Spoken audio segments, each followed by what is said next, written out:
Hello and welcome back to the Green Beans Go channel. It's your host, me, here to talk touchdown picks for you. Week 6, we have had a little bit of a fall from grace the last 2 weeks. We were up pretty handsomely in the first 3 weeks of the season, and we see now that the last 2 weeks have been a bloodbath. We are still up 1.1 units on the year if you tail everything to the units that I suggest, but hopefully we can rebound a little bit.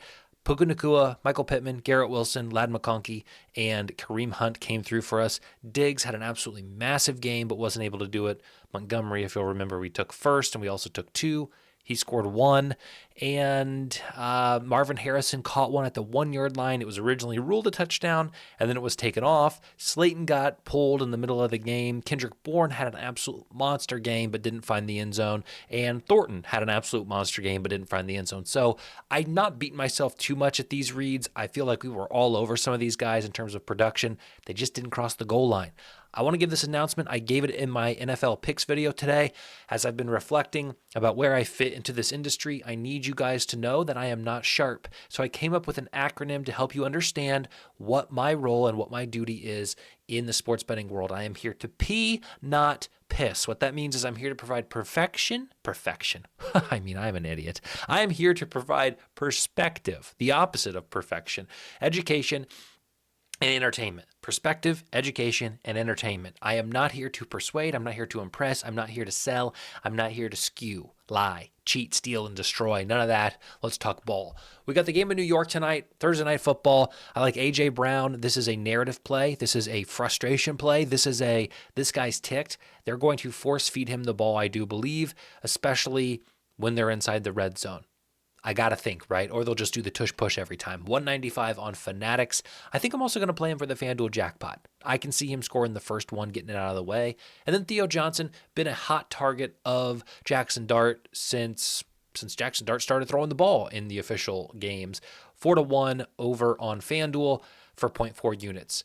Game, wherever it is, I still didn't look up where this game is being played. Like Josh Reynolds at 5-1 for a quarter unit, small stakes there. And then Isaiah Davis at 10-1. This is the backup running back to Breece Hall now that Braylon Allen's hurt. There are rumors that Breece Hall may be on the move, potentially to the Chiefs. I know it's all speculation at this point, but I believe that they'll try to get Isaiah Davis going more in the passing game, and they've got to generate some offense against a team that's supposed to score 25 against them. He has been getting work since Braylon Allen has gone down, and I really like the price at 10-1. The Colts game. Wow, you're skipping a game where they have a 27-point projection. Yeah, I am. I don't see any value. I think Alec Pierce should be back, and so all of the sort of Josh Downs, Ashton Doolins, Adonai Mitchells, Alec Pierces, that is all muddied, and I don't know who's going to be the guy. And Jonathan Taylor's at like minus 275 to score. Tyler Warren's odds have dropped significantly, so I'm staying away from that. And to be honest, I don't want to pick anybody to score against this Colts defense right now. Game in Miami, I like Justin Herbert at 410. They have lost Omarion Hampton for at least 4 weeks. And it's between a guy by the name of Vidal, Vidal, and Hassan Haskins. It looks like the team is not disclosing who's going to be the main guy. The odds say it's going to be Haskins, but they claim it's going to be a little bit of both. I'm not touching it. Ollie Gordon at 440 I think is a very good price for a team in the Chargers who just let Ja'Cory Krosky-Merritt run all over, upwards, downwards, and besides them last week in LA. So give me Ollie Gordon, sort of the backup in this, but more of the goal line guy than Devon Achane. So 440 for him felt like a really good price, half a unit. Then we got the game in Pittsburgh. I know I talked about my love of the Cleveland Browns. Wow.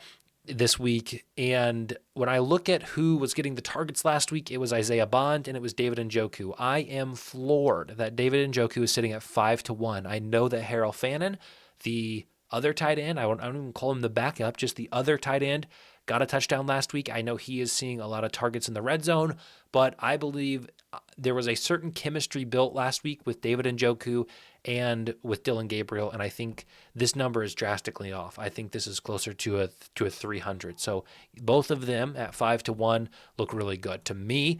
Game in Carolina, I got Ferguson. Now, I'm showing you this 195 as bold and italics because the market is sitting about 150. Hard Rock is being very generous right now. I don't even know if that number is still available. It was about 20 minutes ago, but I could see this having moved. I'm only really playing this for the plus EV perspective. So just take that for what you will. Be warned that this is sitting at 150. I don't love it at 150. I don't hate it at 150. I do love it at 195, so I'm playing it for a full unit, but I wouldn't advise you to do so on a book off of Hard Rock. Of course, my wife has been gone all day, and I chose right now, to record the video. Really poor planning on my part, borderline stupidity. So we're going to keep it rolling. I can hear my dogs. They're not going to distract me, though, because we have ball to discuss.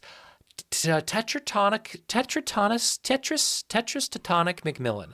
I am playing him on Novig at 148 for 0.7 units. We know that this Cowboys defense has been struggling with the passing game.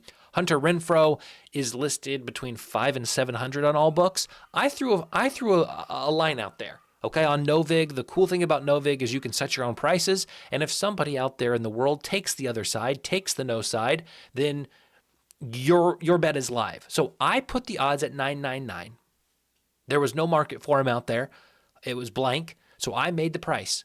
I like Hunter Renfrow to score out almost 10 to 1, 999. He was second on the team in targets last week, which is a little bizarre. He didn't do much with those targets, but again, opportunities here against the Cowboys defense. I like him for a half unit. If that gets filled, if it does not, we'll delete it. Cooper Kupp, it's time. Enough with the nonsense. We're 5 weeks, 6 weeks into the season, and Cooper Kupp hasn't found the end zone. Why'd you bring him here? Why'd you go out and get Cooper Kupp if you weren't going to throw him the ball for 6? Let's stop messing around. 305 anytime on Fanatics. 18 to 1 first.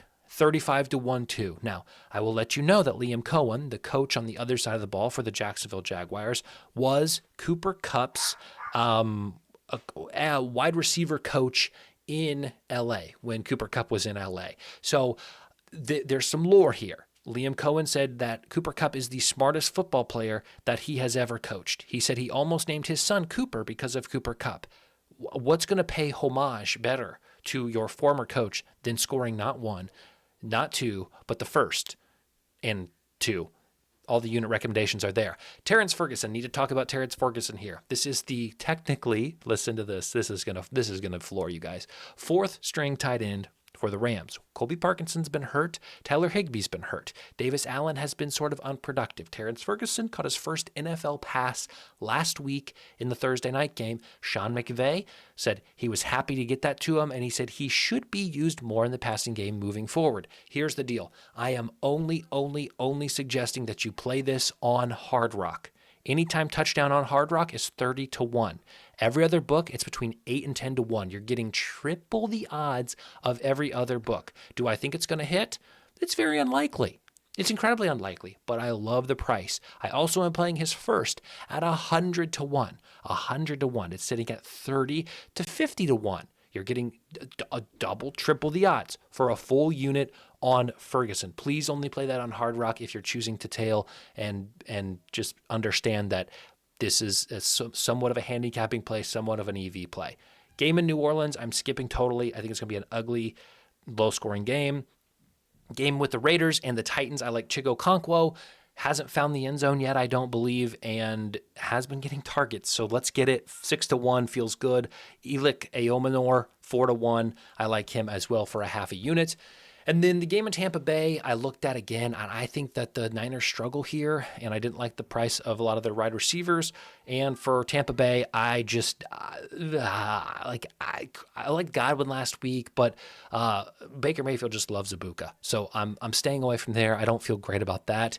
Give me Jamar Chase and T. Higgins. Joe Flacco comes to town. Let's get these actual weapons going in a way that Jake Browning could not. I think those prices are absolutely insane. So I'm playing them both for 0.75 units. Understand with the Packers, while they do have a very high projected total, their wide receiver room is absolutely nuts, with Christian Watson being back, with Romeo Doubs, with Malik Heath, with Matthew Golden, with Dontavian Wicks. It's just so much going on, and they could all score. Don't get me wrong, they could all score, but I am staying away from that. Game in Kansas City, I like Jamison Williams to score. Only guy I'm picking in this one.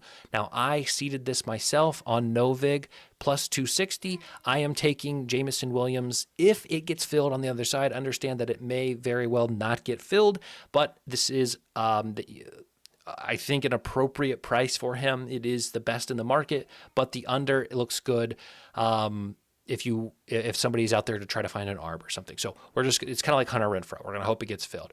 Then we got the game at Atlanta. I like Josh Allen to score first. And again, I talked about this, that he is, I think, going to be angry, and I think he comes out hot, and we'll take him for a half unit to score first. And I'm going to go, and I'm sorry, I have matters to tend to, and they're 4 years old. Just kidding. I do want to show you this before we are done here, and it does revolve around Smart Stake. They do have a couple of plus EV touchdowns tonight. Jalen Hyatt, who is a Giants receiver, and also Bo Collins, who's a Giants receiver. Both of them pop up on the EV page at 800 for Hyatt and 900 for Bo Collins. So if you like any of those Giants wide receivers, I know that Darius Slayton is missing tonight, and I know that Wan'Dale Robinson's probably going to get a lot of attention. So if you kind of like a flyer there with one of those two guys, I don't think it's a bad play. But I want to show you this smart money tool that they just added. I'm probably going to do a standalone video on this, but a lot of you are probably familiar with the exchanges, Novig, ProfitX. I talk about them often and the value that they have.